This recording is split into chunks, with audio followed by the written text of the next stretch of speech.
হযরত ইব্রাহিম চোখ বাঁধলেন, সন্তানকে উপর করে শোয়ালেন। ছুরি চোখ বন্ধ করে, চোখ বাঁধা অবস্থায় সন্তানের গলায় হযরত ইব্রাহিম ছুরি চালাচ্ছেন বিসমিল্লাহ বলে। সমস্ত ফেরেশতা কুল পেরেশান। ঊর্ধ্ব জগতে ফেরেশতারা চিৎকার করে বলছে, আল্লাহ, এই পরীক্ষার কি হিকমত আমরা বুঝি না। মালিক, আপনার খলিলকে আপনি পরীক্ষায় কামিয়াব করেন। মালিক, পুত্রের গলায় বাবা ছুরি চালাচ্ছে, এই দৃশ্য আমাদের দেখায়েন না। আল্লাহ রব্বুল আলামিন জিবরিলকে বললেন, জিবরিল, জান্নাত থেকে দুম্বা নিয়ে যাও। হযরত জিবরিল জান্নাত থেকে দুম্বা নিয়ে রওনা করলেন, আর চিৎকার করে বললেন, আল্লাহু আকবার, আল্লাহু আকবার। হযরত ইসমাঈলকে সরাইয়া হযরত ইব্রাহিমের ছুরির নিচে জান্নাতি দুম্বাটাকে হযরত জিবরিল শোয়াইলেন। এতক্ষণ তো জবা হচ্ছিল না, শক্ত। হযরত ইব্রাহিমের চোখ বাঁধা, এখন দেখলেন জবাই হয়ে গেছে। তিনি চোখটা খুলে দেখায়া দেখলেন ইসমাঈল পাশে দাঁড়ায়া হাসছে, আর জান্নাতের থেকে পাঠানো দুম্বা জবাই হয়ে গেছে। আল্লাহু আকবার! আল্লাহ কুদরত দেখালেন, আল্লাহ মেহেরবানি করলেন। হযরত ইব্রাহিম আলাইহিস সালাতু ওয়াস সালাম, হযরত ইসমাঈল যখন দেখলেন আল্লাহ তাকে হেফাজত করলেন, তার পরিবর্তে দুম্বা জবা হলো, তখন তিনি বললেন, লা ইলাহা ইল্লাল্লাহু আল্লাহু আকবার। হযরত ইব্রাহিম চোখ মেলে তাকায়া যখন দেখলেন দুম্বা জবা, ইসমাঈল দাঁড়ায়া হাসছে, পাশে জিবরাইল আছে। হযরত ইব্রাহিম সব বুঝে ফেললেন। এখন হযরত ইব্রাহিম বললেন, আল্লাহু আকবার ওয়ালিল্লাহিল হামদ। সম্মানিত উপস্থিতি, এই করুণ ইতিহাস কোরবানির সময় মনে মনে রাখবো, সবসময় মনের মধ্যে এটাকে জাগ্রত রাখবো। আল্লাহ যদি ইব্রাহিম পুত্র ইসমাঈলকে রক্ষা করে জান্নাত থেকে দুম্বা না পাঠাতেন, সন্তান যদি বাবা হযরত ইব্রাহিম খলিলুল্লাহর হাতে ইসমাঈল জবা হয়ে যেতেন, আজকে আল্লাহর হুকুম পালন করার জন্য আমরা বাবারা নিজেদের সন্তানদেরকে প্রতি বছর কোরবান করা লাগতো। সম্মানিত মুসল্লিয়ানে কিরাম, জিলহজ মাস চলছে। আজকে পবিত্র জিলহজ মাসের 4 তারিখ। ইনশাআল্লাহ আগামী বৃহস্পতিবার জিলহজ মাসের 10 তারিখ হবে এবং পবিত্র ঈদুল আজহা আমাদের এই দেশে উদযাপিত হবে। সম্মানিত মুসল্লিয়ানে কিরাম, ঈদুল আজহায় আল্লাহ তাআলার বিধান হলো সমর্থবানরা কোরবানির মাধ্যমে, পশু জবেহ করার মাধ্যমে আল্লাহর সন্তুষ্টি লাভ করবে। আল্লাহ তাআলার বিধান। কোরবানি হযরত আদম আলাইহিস সালাতু ওয়াস সালামের যুগ থেকেই ছিল। প্রত্যেক জাতির মধ্যে কোরবানি আছে। হিন্দুরা পশ্চিমবঙ্গে কোরবানি নিষিদ্ধ করল। ভারতের বিভিন্ন অঞ্চলে পশু জবা নিষিদ্ধ তারা করছে। তারা নিজেরাও পশু বলি দেয়। কি দেয়? বলি দেয়। বলিটা মারাত্মক নিষ্ঠুর পদ্ধতিতে হয়। জবা হয় আল্লাহর নামে। জবা এমন জায়গায় ছুরি চালানো হয়, যেই জায়গায় ছুরি চালালে সবচাইতে সহজে পশুর প্রাণ বধ হয়, পশুর জান বের হয়, সবচাইতে সহজ। কারণ এই পশুর স্রষ্টাকে আল্লাহ জানেন কোন জায়গা দিয়ে ছুরি চালালে সহজে রক্ত বের হয়ে যাবে, সহজে পশু জবাই হয়ে যাবে, প্রাণ বধ হয়ে যাবে, কষ্ট কম হবে, এটা আল্লাহ জানেন। এই জন্য নবীজির মাধ্যমে আল্লাহ তাআলা পশুর কোন জায়গায় ছুরি চালালে ইসলামের বিধান সেটাই দিয়ে দেওয়া হয়েছে, ওই জায়গায় ছুরি চালাতে হবে। সম্মানিত মুসল্লিয়ানে কেরাম, কোরবানির পদ্ধতি শুরুতে এমন ছিল না। হযরত আদম আলাইহিস সালামের যুগে, এর পরবর্তী যুগে কোরবানির পদ্ধতি ছিল আসমান থেকে আগুন এসে কোরবানিটাকে জ্বালিয়ে দিত, আল্লাহর নামে যেটা পেশ করা হচ্ছে সেটাকে আগুনে পুড়িয়ে দিত। সেই সম্পর্কে আমরা গত সপ্তাহে আলোচনা করেছি। কোরবানির নতুন সংস্করণ হযরত ইব্রাহিমের মাধ্যমে আল্লাহ আমাদেরকে দান করেছেন, আলহামদুলিল্লাহ। মিল্লাতা আবিকুম ইব্রাহিম হুয়া সাম্মাকুমুল মুসলিমিন। তোমাদের বাবা হযরত ইব্রাহিম আলাইহিস সালামের মিল্লাতের অনুসরণ করো, তার বিধানের অনুকরণ করো। সাহাবারা আল্লাহর রাসূলকে জিজ্ঞেস করলেন, ক্বালু ইয়া রাসূলাল্লাহ মা হাযিহিল আযাহি। ওগো আল্লাহর নবী, এই কোরবানি জিনিসটা কি? আল্লাহর রাসূল বলেন, সুন্নাতু আবিকুম ইব্রাহিম আলাইহিস সালাতু ওয়াস সালাম। তোমাদের জাতির পিতা হযরত ইব্রাহিমের তরিকা, এটা তার দেওয়া পদ্ধতি, তার মাধ্যমে কোরবানির পদ্ধতির সংস্কার হয়েছে। এই সংস্কারের ঘটনাটা কি? এটা একটা বিশাল পরীক্ষা। وَإِذِ ابْتَلَى إِبْرَاهِيمَ رَبُّهُ بِكَلِمَاتٍ فَأَتَمَّهُنَّ। আল্লাহ রাব্বুল আলামিন হযরত ইব্রাহিম আলাইহিস সালামকে বিভিন্ন পরীক্ষা করেছেন। ফাআতাম্মাহুন, সমস্ত পরীক্ষায় পূর্ণাঙ্গ উত্তীর্ণ হয়েছেন তিনি, পরিপূর্ণভাবে উত্তীর্ণ। ফাআতাম্মাহুন্না, আল্লাহ রাব্বুল আলামিন এই পরীক্ষাগুলোতে উত্তীর্ণ হওয়ার কারণে কিয়ামত পর্যন্ত মানবতার পিতা, জাতির পিতা হযরত ইব্রাহিমকে বানিয়ে দিলেন। সুবহানাল্লাহ। ক্বালা ইন্নী জাইলুকা লিন্নাসি ইমামা। ইব্রাহিম, সব পরীক্ষা আপনি পাশ করেছেন, অতএব লিন্নাস, আপনি থেকে শুরু করে কিয়ামত পর্যন্ত সমগ্র মানবতার জন্য আপনাকে আমি ইমাম বানায় দিলাম। সুবহানাল্লাহ।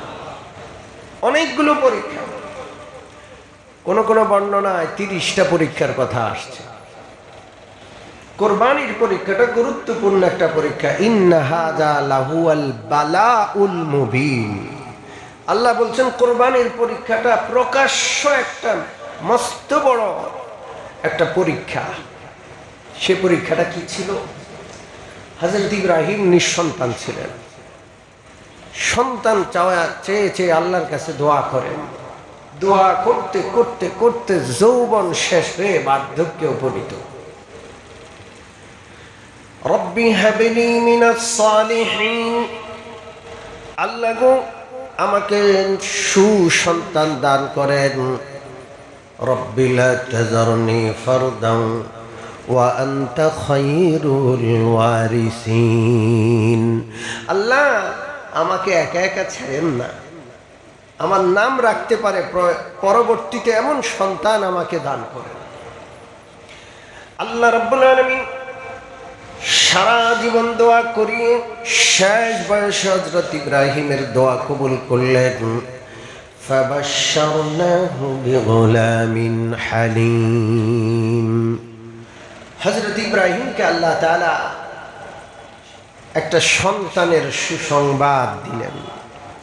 সুসংবাদ দেওয়ার আজব পদ্ধতি ছিল। আল্লাহ তাআলা আজব একটা পদ্ধতিতে সুসংবাদ দিলেন। সন্তান আল্লাহ দিলেন। এখন নবজাতক সন্তান হযরত ইসমাঈল হযরত হাজেরার কোলে পরীক্ষা শুরু হয়ে গেছে। সন্তানের প্রতি প্রচন্ড মায়া, সারা জীবনের দোয়ার ফল ইসমাইল। হযরত ইব্রাহিম ইসমাইলকে না দেখে থাকতে পারেন না। আল্লাহ রাব্বুল আলামিন যেহেতু নবী ইব্রাহিমকে খলিলুল্লাহ বানিয়েছেন, অন্য কারো মহাব্বত আল্লাহ রাব্বুল আলামিন বরদাস্ত করছেন না। আল্লাহ চান বান্দার সবচেয়ে বেশি মহাব্বত, বান্দার অন্তরের সবচেয়ে বেশি ভালোবাসা যেন কার জন্য হয়। এই জন্য মাঝে মাঝে আল্লাহ প্রিয় জিনিসটা কেড়ে নেন। প্রিয় জিনিসটা কি নেন? কেড়ে নেন।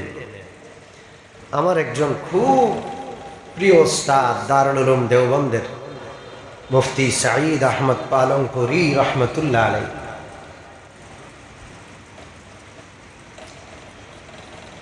তিনি ইন্তেকাল করেছেন 2020 সালের রমজানে।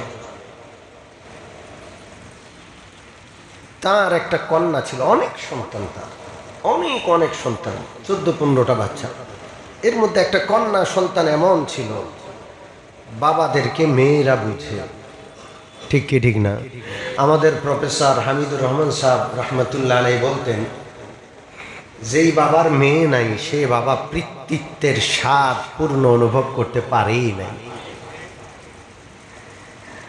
হযরত সাঈদ আহমদ পালনপুরীর একটা মেয়ে সন্তান ছিল, আর মেয়েটাও ছিল আজব। অনেকগুলো তো সন্তান আছে, কিন্তু এই মেয়েটা একটু ভিন্ন। এমনভাবে বাবাকে মায়া করতেন, মহাব্বত করত, এমনভাবে বাবাকে মাথায় রাখত যেটা ভাষায় প্রকাশ করার মতো না। সে যেন বাবার দিলের ভাষাটা বুঝে। হুট করে মেয়েটা মারা গেল। তো হযরত আমাদেরকে শুনাইতেন, মেয়েটা মারা যাওয়ার পর হযরতের এই জায়গায় ব্যথা করত, ঠিক কলবে। তিনি চিন্তা করতেন যে আমি তো বাঁচবো না, এই মেয়ে ছাড়া আমি কি করব না, ও গেছে আমিও যাব। হঠাৎ করে তার দিলে, তার অন্তরে আল্লাহ কথা জাগ্রত করে দিলেন যে যেটা সবচেয়ে প্রিয় সেটাকে আল্লাহ নিয়ে নেন, যেন আল্লাহই সবচেয়ে প্রিয় থাকেন বান্দার। আপনি যেটাকে সবচেয়ে বেশি ভালোবাসেন সবসময় মনে রাখবেন ওইটা হাতছাড়া হতে পারে, আল্লাহ আপনার ওইটা হয়তো নিয়ে যাবেন। কারণ আল্লাহ পছন্দ করেন না বান্দা অন্য কোনো কিছুর প্রতি অন্তর লাগাক, দিল লাগায়, মহাব্বত লাগায়, এটা আল্লাহ পছন্দ করেন। এই জন্য সবসময় সিদ্ধান্ত নেবেন প্রতিদিন যে আমি সবচেয়ে বেশি ভালোবাসবো কাকে।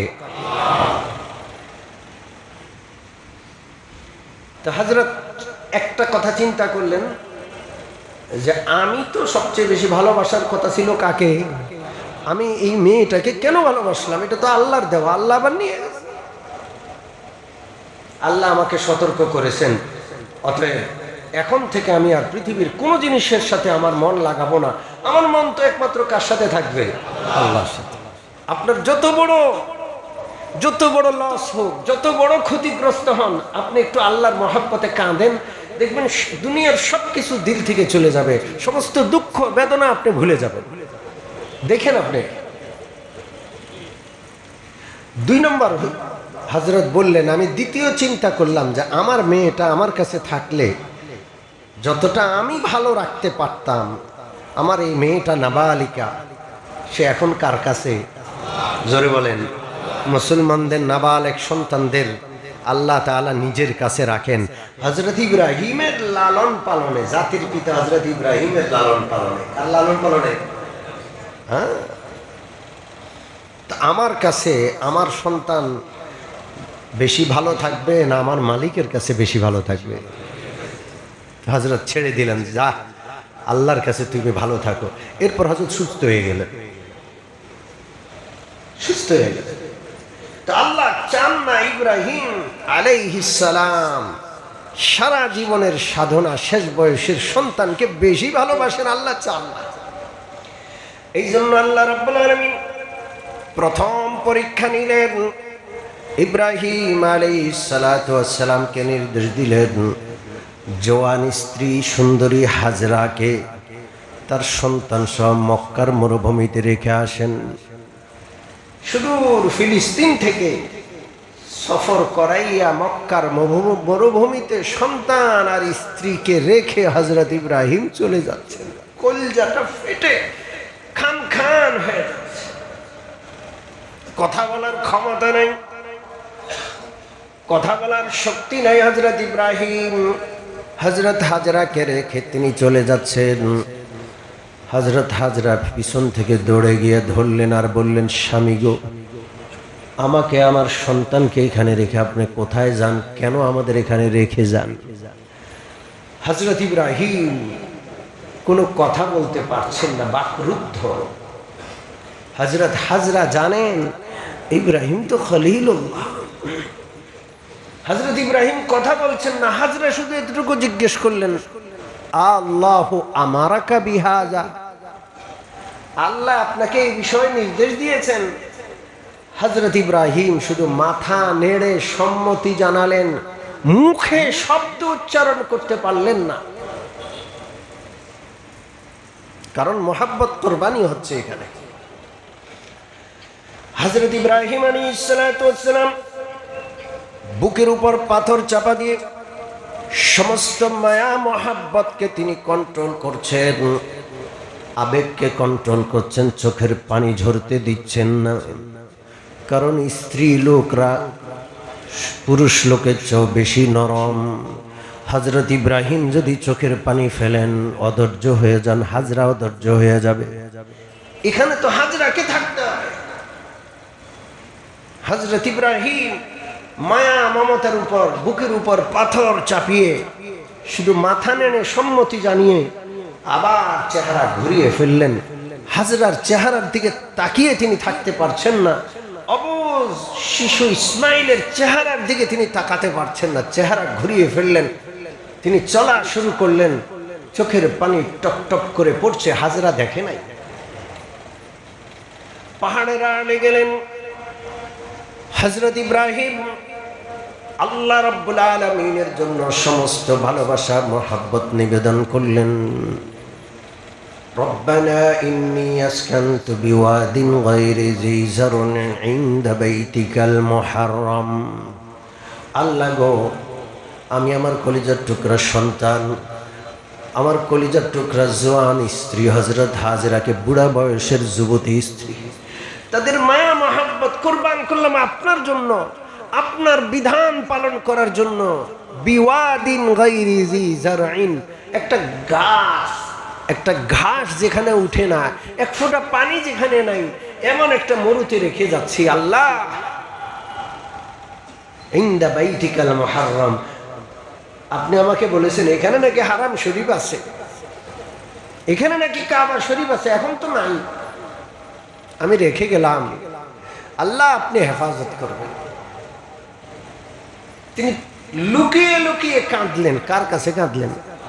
জোরে বলেন। প্রথম পরীক্ষা, কি আজব পরীক্ষা! এই জন্য আমাদের জীবনটা শুধুমাত্র কার জন্য? আমরা সন্তানকে ভালোবাসবো কার জন্য? স্ত্রীকে ভালোবাসবো কার জন্য? পরিবার পরিজনকে মহাব্বত করব কার জন্য? আল্লাহর জন্য। কুল ইন্না সালাতি ওয়া নুসুকি ওয়া মাহইয়ায়া ওয়া মামাতি লিল্লাহি রাব্বিল আলামিন। ওগো নবীজি, আপনি বলে দিন, আমার সালাত, আমার কুরবানি, আমার জীবন, আমার মরণ সব কিছু একজনের জন্য। তিনি কে? জোরে বলেন, আল্লাহ রাব্বুল আলামিনের জন্য আমার সব। প্রথম পরীক্ষা, হযরত ইব্রাহিম সন্তান এবং বিবিকে রেখে চলে আসলেন, কিচ্ছু নাই। আল্লাহর জন্য বান্দা কোনো কিছু করলে আল্লাহ কি বান্দাকে ব্যর্থ করেন, নিরাশ আর হতাশ করেন? হযরত ইব্রাহিমের পরিবারকে হেফাজত করেছেন কে? মরুর বুকে পানির ফোয়ারা, জমজমের ব্যবস্থা কে করলেন? হযরত ইব্রাহিমের উপর নির্দেশ আসলো, যাও। হযরত ইব্রাহিম আসলেন। আবার আল্লাহর হুকুম ছাড়া মক্কায় আসা যায় না। হযরত ইসমাইলের এখন 7 বছর, কোন কোন বর্ণনা 8 বছর। কোন বর্ণনায় হযরত ইসমাঈলের 13 বছর। এখন বাবার সাথে সাথে সন্তান চলে, বাবার সহযোগী বৃদ্ধ বাবার হাত ধরে রাখে, বৃদ্ধ বাবার কাজে আগায়া দেয়, যে কোনো জিনিস সাহায্য করে। এই বয়সের সন্তান বাবার অনেক আদরের, অনেক মায়া। আল্লাহ তাআলা এখন নতুন পরীক্ষা আল্লাহ নিচ্ছেন। হযরত ইব্রাহিমের মনটা যেন সন্তানের দিকে না ঝুঁকে, মনে যেন একজনের জায়গা থাকে, তিনি কে? হযরত ইব্রাহিম স্বপ্নে দেখলেন সন্তান জবাই করেন। নবীদের স্বপ্ন সত্য হয়, আমাদের স্বপ্ন সত্য হতে পারে, মিথ্যাও হতে পারে, আল্লাহর পক্ষ থেকেও হতে পারে, শয়তানের পক্ষ থেকেও হতে পারে। নবীদের উপর শয়তান প্রভাব বিস্তার করতে পারে না, নবীদেরকে হেফাজত করেন কে? জাগ্রত অবস্থায়ও নবীগণ আল্লাহর হেফাজতে, ঘুমন্ত অবস্থায়ও নবীগণ কার হেফাজতে? আল্লাহর হেফাজতে। শয়তান ঘুমন্ত নবীর উপরও প্রভাব বিস্তার করতে পারে না।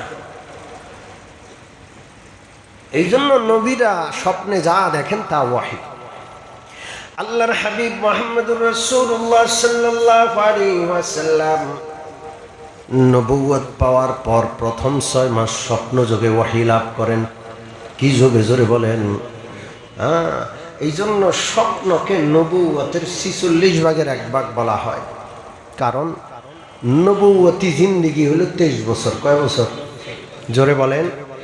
13 বছর মক্কায়, 10 বছর মদিনা। আল্লাহ রসুলের নবুয়তি জিন্দেগি কয় বছর? 23 বছর। 23 বছরে কয়টা 6 মাস? 1 বছরে কয়টা 6 মাস? জোরে বলেন। তো 23 বছরে 46টা 6 মাস, 46টা 6 মাস। তো প্রথম 6 মাস আল্লাহ রসুলের কাছে স্বপ্নের মাধ্যমে ওয়াহী আসে। কিসের মাধ্যমে? এই জন্য বলা হয় নবুয়তের 46 ভাগের 1 ভাগ হলো স্বপ্ন। হযরত ইব্রাহিম স্বপ্নে দেখলেন সন্তান জবাই করতেছেন, আর আল্লাহর পক্ষে বলা হচ্ছে, আল্লাহর পক্ষ থেকে তোমার প্রিয় জিনিসটা জবাই করো। আল্লাহর নবী ইব্রাহিম আলাইহিস সালাতু ওয়াস সালাম ইসমাঈলকে সংবাদটা জানালেন, ইন্নী আরা ফিল মানামি আন্নী আযবাহুকা ফানজুর মাযা তারা। ইসমাঈল, আমি স্বপ্নে দেখলাম আমি তোমাকে জবাই করছি। আন্নী আযবাহুকা, তোমাকে আমি জবাই করছি। এখন কি বলো তুমি? হযরত ইব্রাহিম আল্লাহর বিধান পালন করার জন্য সাধারণত ফরজ বিধানের জন্য পরামর্শ নাই, আছে? আপনি নামাজ পড়বেন কি না এটা কারোর সাথে পরামর্শের দরকার আছে? এটা কার বিধান? আপনিও পালন করতেই হবে। জবাই করার বিধান আল্লাহ দিয়েছেন, জবাই করতেই হবে। ইসমাঈলকে পরীক্ষা করতে চান যে ইসমাঈল কি বলে, জোর করে করব না, দেখি ইসমাঈল কি বলে। হযরত ইসমাঈল বাবা যেমন খলিলুল্লাহ, হযরত ইসমাঈল হলেন জবিহুল্লাহ। কথায় বলে বাপ কা বেটা সিপাही का ঘোড়া, कुछ ना हो तो थोड़ा थोड़ा। বাপের বেটা তো খলিলুল্লাহর বেটা জবিহুল্লাহ, আর তার শিরায় মুহাম্মদুর রাসূলুল্লাহর রক্ত আছে না নাই? হযরত ইব্রাহিমের 2টা সন্তান ছিল, ইসমাঈল আর ইসহাক। হযরত ইসহাকের বংশে লক্ষাধিক নবী আসছে, আর হযরত ইসমাঈলের বংশে একজন নবী আসছেন, মুহাম্মদুর রাসূলুল্লাহ সাল্লাল্লাহু আলাইহি ওয়াসাল্লাম, সাইয়্যিদুল মুরসালিন। লক্ষ নবীর মর্যাদা একদিকে, আমাদের খাতামুল আম্বিয়া মুহাম্মদুর রাসূলুল্লাহর মর্যাদা অন্যদিকে। ঠিক কি ঠিক না? হযরত ইসমাঈল বললেন, ইয়া আবাতি ফাল মা তুমার সতাজিদুনি ইনশাআল্লাহু মিনাস সাবিরিন। ও বাবা, আপনি নবী, আপনার স্বপ্ন ওয়াহি, এটা আল্লাহর বিধান, আল্লাহর হুকুম। আল্লাহ আমাকে জবাই করতে বলেছেন, আমি আল্লাহর রাস্তায় জবাই হতে চাই, আমি ধন্য হতে চাই। আপনারও পরীক্ষা, আমারও পরীক্ষা, আপনি করে যান। সাতাজিদুনি ইনশাআল্লাহু মিনাস সাবিরিন, ইনশাআল্লাহ আমাকে ধৈর্যশীলদের অন্তর্ভুক্ত পাবেন।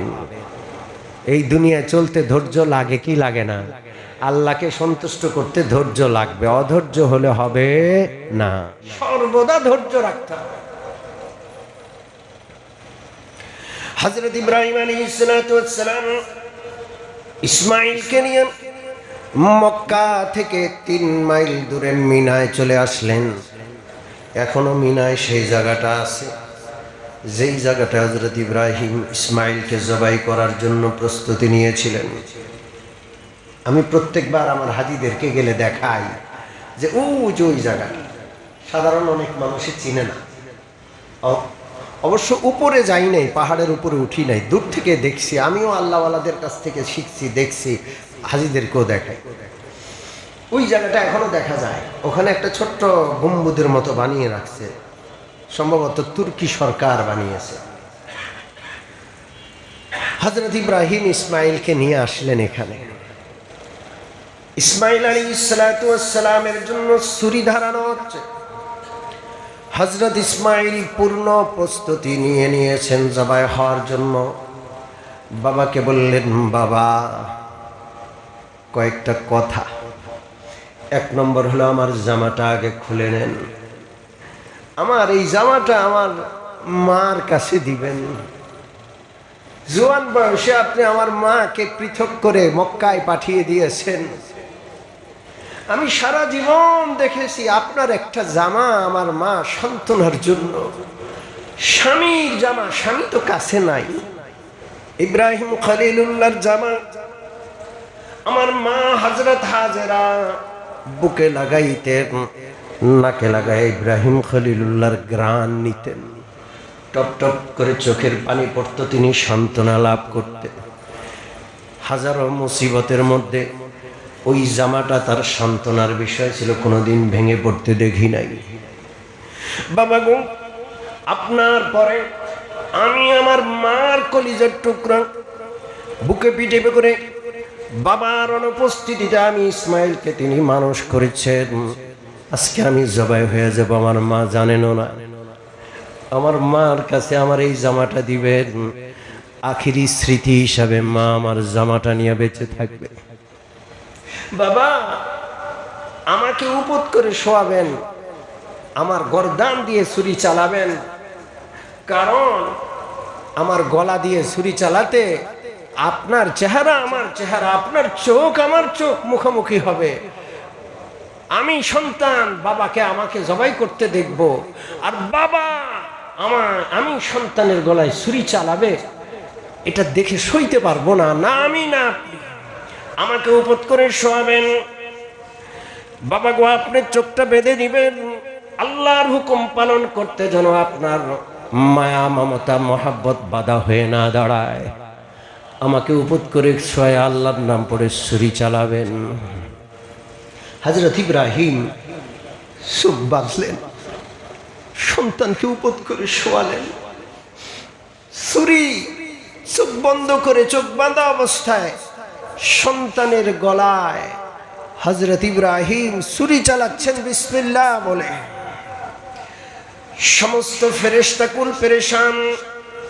ঊর্ধ্ব জগতে ফেরেশতারা চিৎকার করে বলছে, আল্লাহ এই পরীক্ষার কি হিকমত আমরা বুঝি না। মালিক, আপনার খলিলকে আপনি পরীক্ষায় কামিয়াব করেন।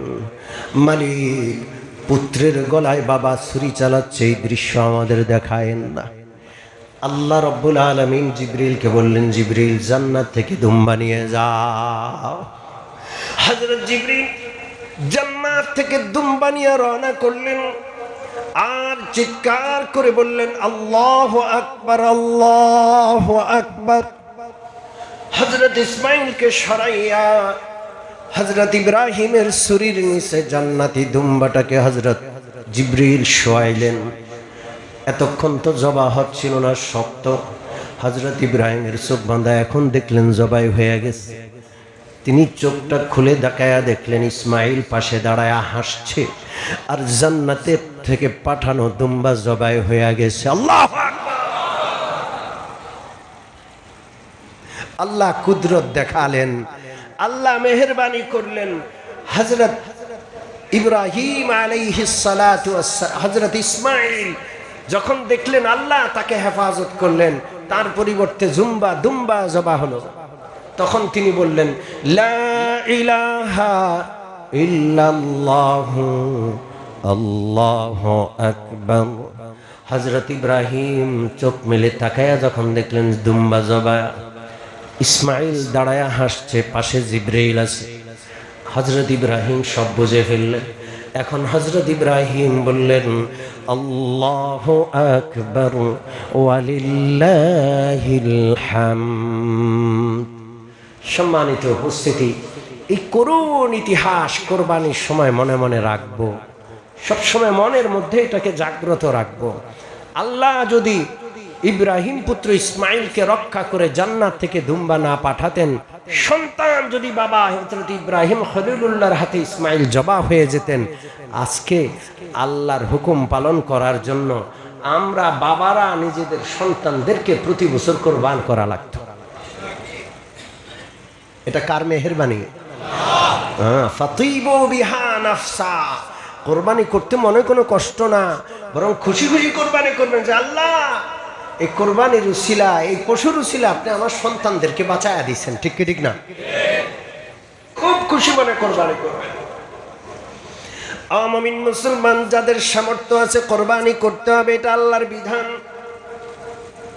যার কাছে 52.5 ভরি রূপা পরিমাণ টাকা, সোনা রূপা, প্রয়োজনের অতিরিক্ত কোনো সম্পদ আছে, তার কোরবানি করতে হবে।